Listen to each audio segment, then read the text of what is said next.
Good morning, you beautiful community, you. How are you? I miss you. I hope you're having a great summer. I hope you had a great summer. It is over. I don't know if you're aware. Pay no attention to the weather. Summer is officially over. This is what I'm telling my kids every time they are forced to sit down in their room for school. Oh, mercy. I hope you're doing well. I'm praying for you, all you parents. Be praying for us. This has been an interesting first week. Learning some stuff. But I have some good news, I think this is good news. We are going to gather for an outdoor service together. The plan is next week, September 13th, Sunday, September 13th, we're going to gather at Woodlawn Park in the amphitheater or around that area and do some church. A couple things that are going to be a little different. First, we're going to be meeting at noon, not at 10 a.m. We're going to be meeting at the park at noon, and the reason is we're going to be doing a lunch service. This is going to be a bring your own picnic service because apparently everything we did as a community is a super spreader event that includes, gathering together, singing indoors, sharing a meal, opening a restaurant, putting on parties. Everything that we do is dangerous. So we're doing it different now. We're going to have you bring your blankets, stay on your blankets during the service, have your lunch. We'll have a shorter service together. There will be some music and a short message, but it's not going to be a bunch of really singing out and I would say engaging in some of the unnecessary boundaries that have been created. Not that these are new kind of walls that has been created. Religion has always done a good job of creating walls, and our faith is in no way not a part of that. So this is something we're trying to take very seriously. How do we gather together? How do we unabashedly love Jesus in a way that is caring, I suppose, to our community, and that doesn't create unnecessary walls that hinder our ability to actually do the real ministry of Christ, which is the restoration and reconciliation of all things.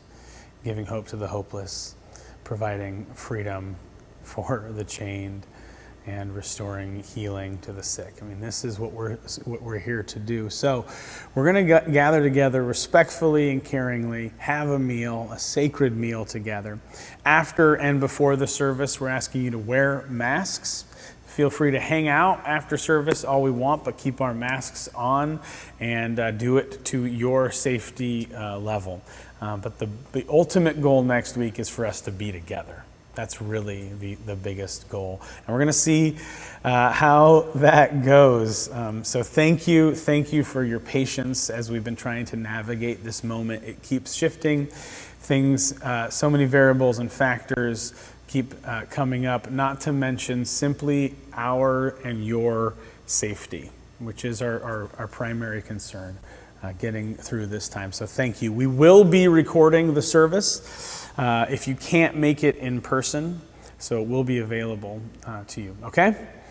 As always, if you have any questions, please reach out with any questions or any ideas that you may have.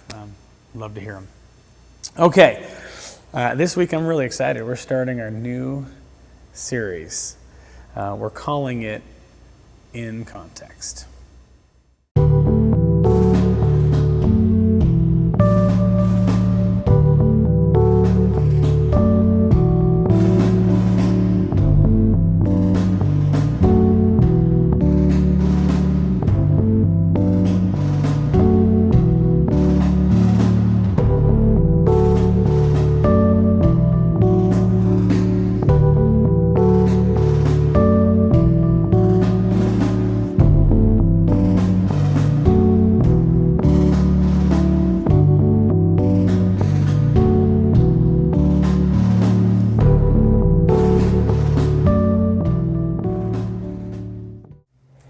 So here's what we're going to do. Each week, we're going to be looking at a different word or a different idea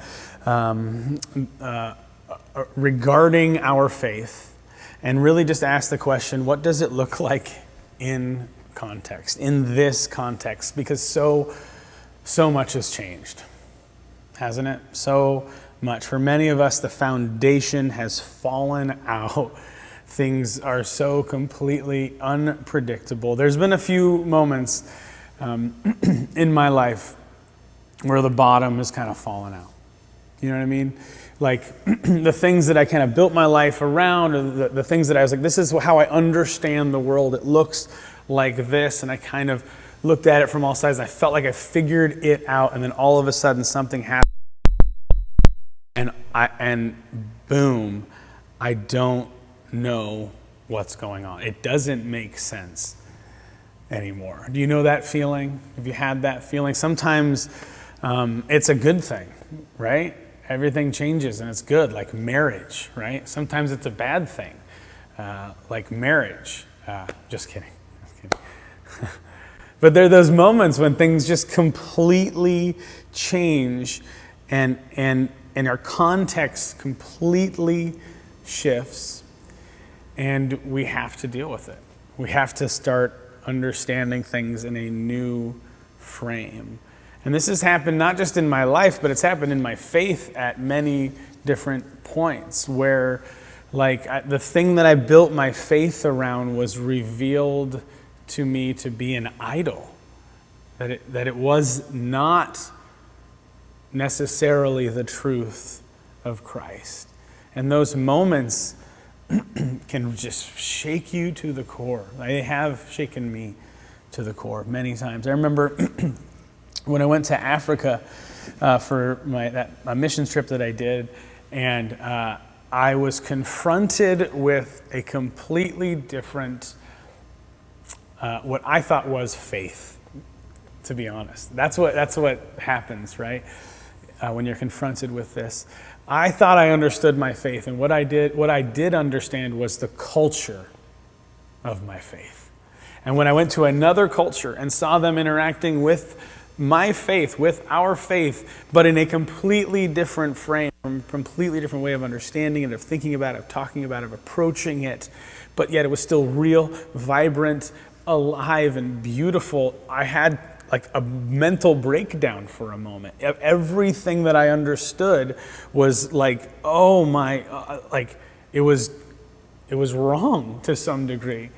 And yet everything was still right and everything was still there. There's moments when the foundation shakes and you see something new, your context shifts, and it hurts. It is hard. It is scary, and for some, a completely different perspective and context has come about in this time, in this moment, during this pandemic. What do we do? What do we do with this pain? What do we do with this pain?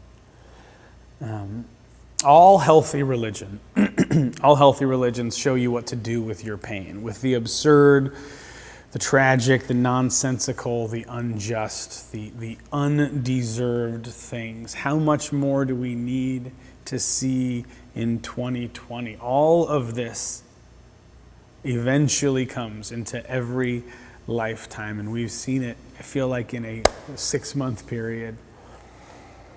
And if we could see these wounds as the way through, as Jesus did, then they can become like sacred wounds. But often for us, they become scars to deny, to disguise, or to project on to others.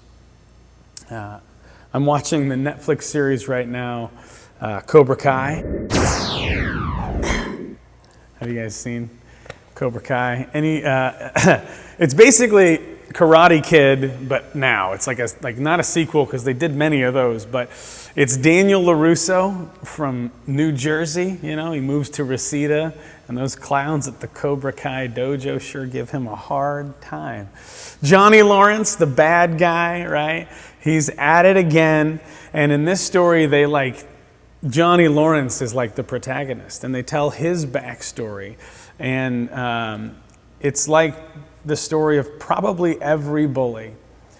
He had a very terrible and mean father who bullied him, who treated him like garbage. And he has pain and wounds and scars that he simply projects onto others. And he has great hair. That's the story. But this is what can happen with our pain, right? We either allow it to transform us and help us through the weakness, or we deny it, disguise it, or project it onto others. And I'm sorry to admit that I'm very rare to see my wounds as first a gift. I usually see it as an obstacle, I have a long journey ahead. But if we can't find a way to make our wounds into sacred wounds, or we invariably become cynical, negative, or bitter people. This is what we have to do. It's the storyline of so many great novels, myths, and stories of every single culture. If we do not transform our pain, we will most assuredly transmit it. Usually to those closest to us, our family, our neighbors, our coworkers, and invariably the most vulnerable, our kids. Scapegoating, exporting our unresolved hurt is like the most common storyline of human history. The Jesus story is about radically transforming history and individuals so that we don't just keep handing on the pain to the next generation unless we can find meaning for human suffering in this moment, that God is somehow in it and can use it for good. Humanity is in a real tough spot here because we will suffer. It's a promise. It's a promise. We shouldn't try to get rid of our own pain until we've learned what it has to teach us. And when we can hold our pain consciously and trustfully and not project it elsewhere and hurting others, we find ourselves in a very special place where we're open to learning and breaking through into a deeper level of faith and consciousness. That's the context that God has us in right now. This is our moment.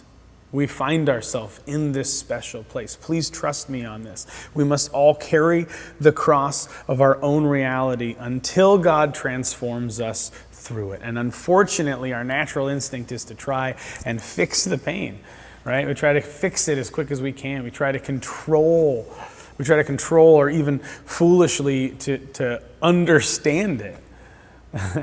And that's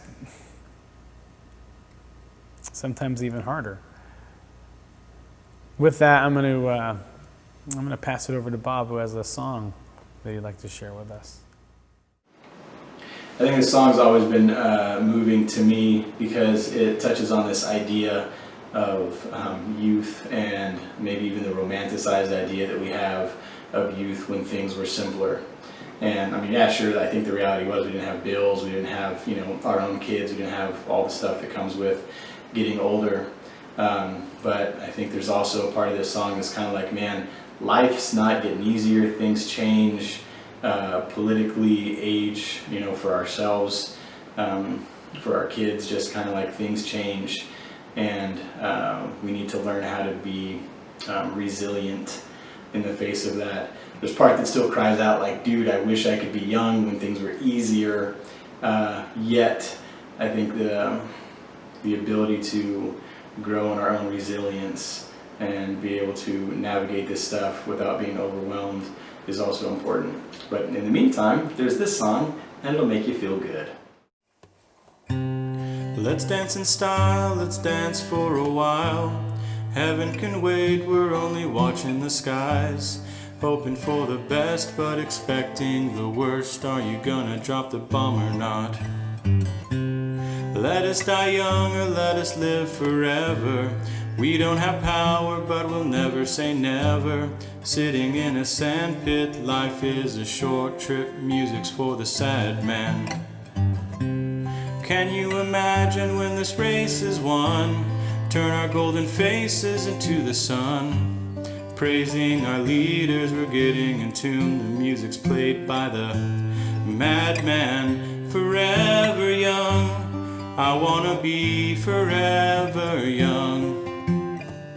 Do you really wanna live forever, forever? We'll never, forever young. I wanna be forever young. Do you really wanna live forever, forever young?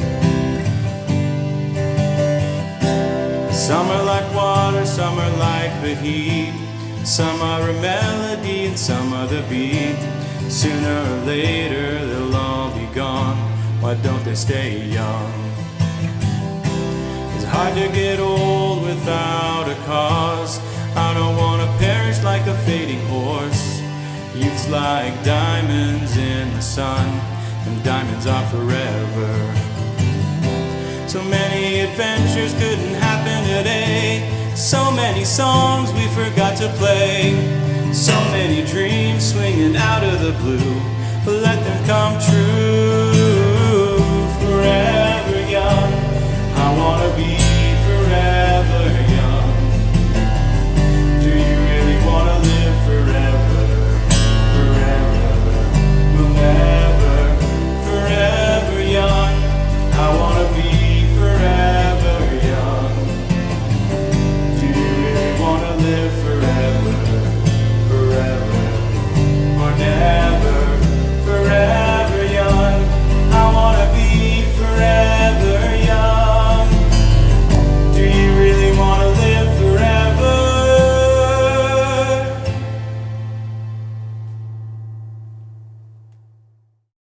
Woo!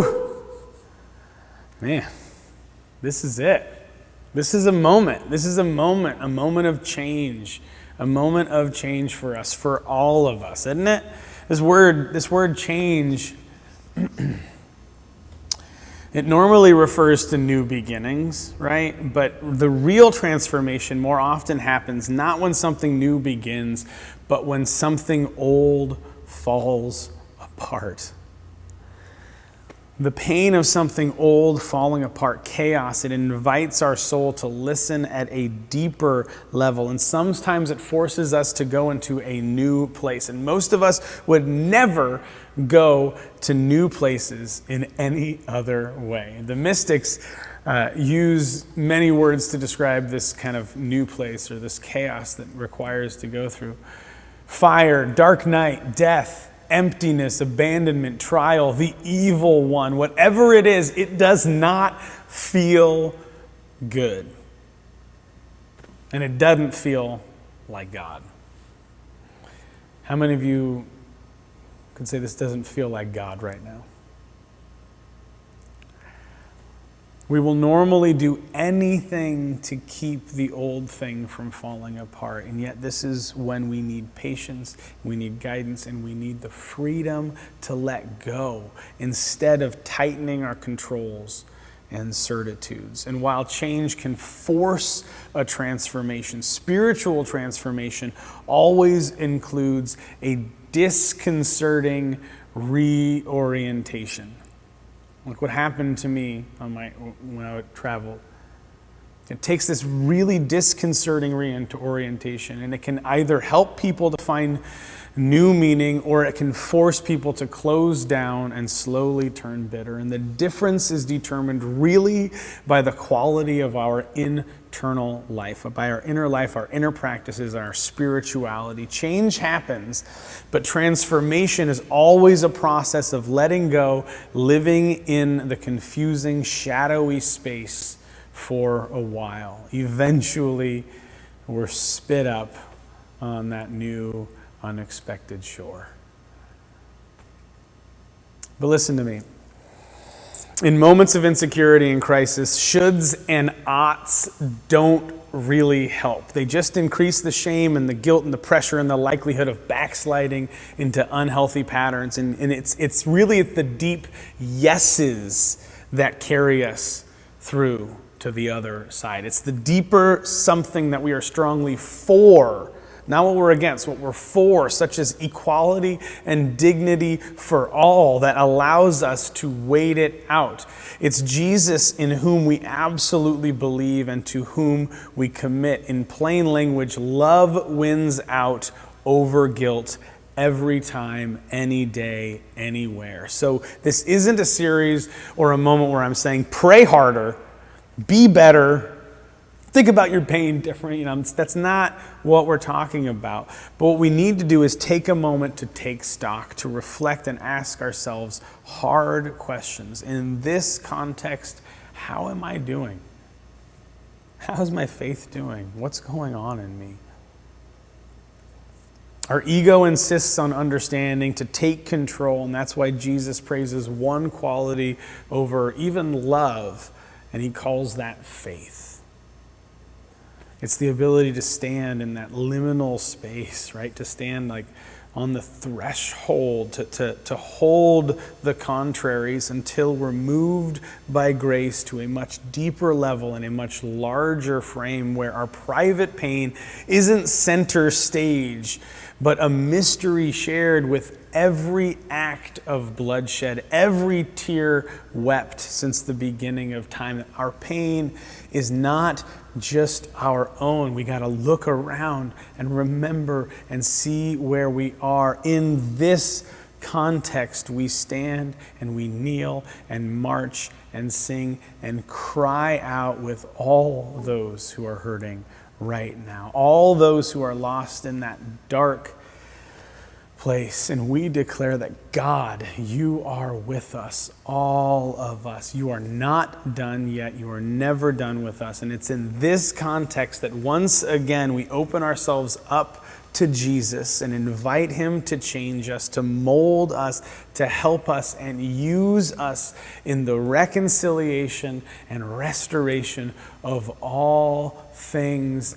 Please, God, help us, use us, transform us. We don't come to you in our strength. We don't come to you in our perfection. We come to you in our brokenness and in our need. And we ask, God, please use us. Help us to be your missionaries and ministers in this context. Amen. Amen. Will you join us as we sing our benediction song? I'm so excited to be able to gather with you all, hopefully next week. We'll see you then.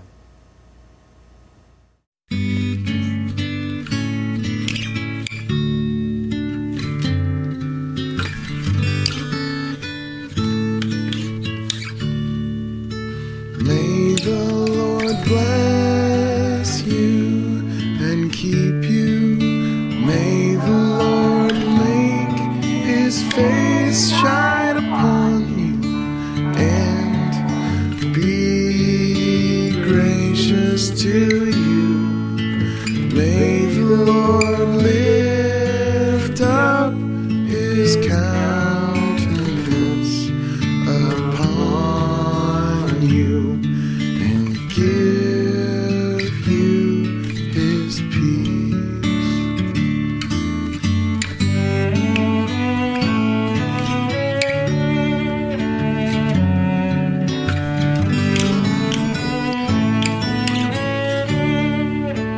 May the Lord bless you and keep you. May the Lord make his face shine upon you and be gracious to you. May the